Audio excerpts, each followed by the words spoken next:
Le coup de cœur des traders, vous connaissez le principe de cette rubrique dans l'émission Trade ou pas Trade. Chacun de nos invités a 60 secondes, pas une seconde de plus, pour convaincre les deux autres et déterminer s'il y a trade ou pas trade, en essayant d'être convaincant sur un scénario d'investissement. On va commencer avec Dorian Abadi, meilleur taux placement, qui va nous parler de Total.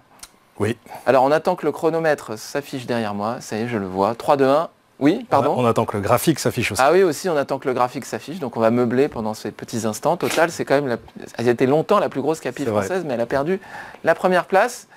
On n'a toujours pas le graphique à l'écran, mais vous allez peut-être pouvoir commencer maintenant. 3, 2, 1, c'est parti Dorian. Total, évidemment, que l'on ne présente pas, que l'on ne présente plus, qui est l'une de nos valeurs de long terme préférées. Et en l'occurrence, elle a perdu 6%, hors dividende évidemment, dividende exceptionnel, 6% depuis le début de l'année, moins 18% depuis fin mars. Et le titre est revenu ces derniers jours sur un support de long terme qui nous a longtemps servi, à savoir les 50 €. Plus précisément, en réalité, c'est la zone 48 à 50 €. Pour nous, c'est un excellent point de rachat, à court terme comme à long terme. Donc on a émis une recommandation d'achat à court terme sur le titre, avec pour premier objectif 53,70, donc ça dégage un peu plus de 5 à 6% sur le titre vif. On a pris un turbo call avec un effet de levier de 2. On peut avoir un deuxième objectif un peu plus lointain à 55,40, en fait qui nous renvoie à proximité des bornes hautes de ce rectangle bleu, de ce range, et puis le stop en dessous évidemment de ce rectangle, c'est-à-dire en dessous des 47. Et en revanche, alors là je sors du cadre du turbo pour parler du titre à long terme, le titre vif, on est carrément sur 75 € comme objectif, donc on vise littéralement un dépassement du plus haut historique. Très bien, merci Dorian. Alors Jean-Louis, Nicolas, trade ou pas trade? Go, go. Dis donc, Nicolas. Sur la configuration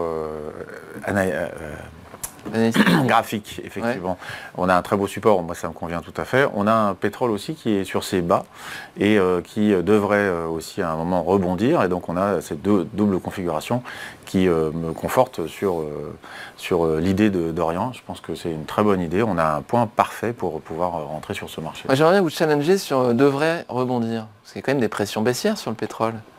Non, il y a des pressions. Oui, on arrive sur un prix qui est quand même assez bas. On est des volontés outre-Atlantique de faire en sorte que le pétrole soit moins cher. Oui, pour garder une inflation basse pour l'instant, oui. Mais c'est aussi le premier moteur, enfin c'est un très gros moteur de l'économie américaine. Donc une fois qu'on aura fini les négociations sur les droits de douane, je pense que cette activité et cette partie reviendra sur le devant de la scène.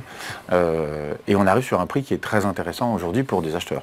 On est en dessous des 60 sur du WTI. Donc on est vraiment, très bien, parce que vous avez parlé plusieurs fois de ce range dans l'émission. Exactement. Ouais. Arrête pas entre 70 et 85. Jusqu'à 72, oui. Et quand il y a un événement en particulier, on monte à 80 voilà, assez facilement. Mais dès qu'on on attend assez régulièrement un prix d'achat. Et quand on a ce prix d'achat, et pour moi le prix d'achat est arrivé, eh bien il faut en profiter, c'est une belle opportunité en tout cas. Jean-Louis? Et oui, quand on a le prix d'achat, on se pose des questions parce que justement elle a baissé pour des petites raisons. Et je pense qu'en effet, c'est pour ça que j'ai dit go, parce que l'énergie, on aura toujours besoin. Si l'économie repart en Chine, en Europe, bien, le pétrole sera acheté. Donc c'est une valeur qui a du rendement, qui est bien diversifiée dans l'énergie. Il y a une visibilité, et puis surtout il y a un historique. C'est une société qui est très bien gérée. Donc faut pas hésiter, je pense. Alors Dorian a dit on peut mettre un stop sous le dernier plus bas. Alors ça, c'est vraiment pour le trader. Mais celui qui veut investir, je pense qu'il peut acheter, tout simplement, et attendre la prochaine vague qui portera le titre Total sur des plus hauts, sur des derniers plus hauts, et à plus long terme, sur peut-être au-delà de ce qu'on a déjà connu dans le passé. Une question que je voulais poser à Dorian, c'est quoi votre point d'entrée? Parce que ce matin, elle reprend 2,50, parce que les marchés sont plutôt haussiers ce matin. Quel est le point d'entrée ou le point sur lequel vous ne rentreriez plus? Pour le scénario de court terme, au-delà de 52,50, 53, on perdrait beaucoup d'intérêt pour les objectifs de court terme que j'ai donnés. En tout cas pour le premier. On pourrait quand même aller viser le second autour de 55,30, 55,40. En fait, le but, je dirais, c'est d'aller chercher sur le titre vif au sein du range 5% qu'on amplifie avec l'effet de levier d'un turbo.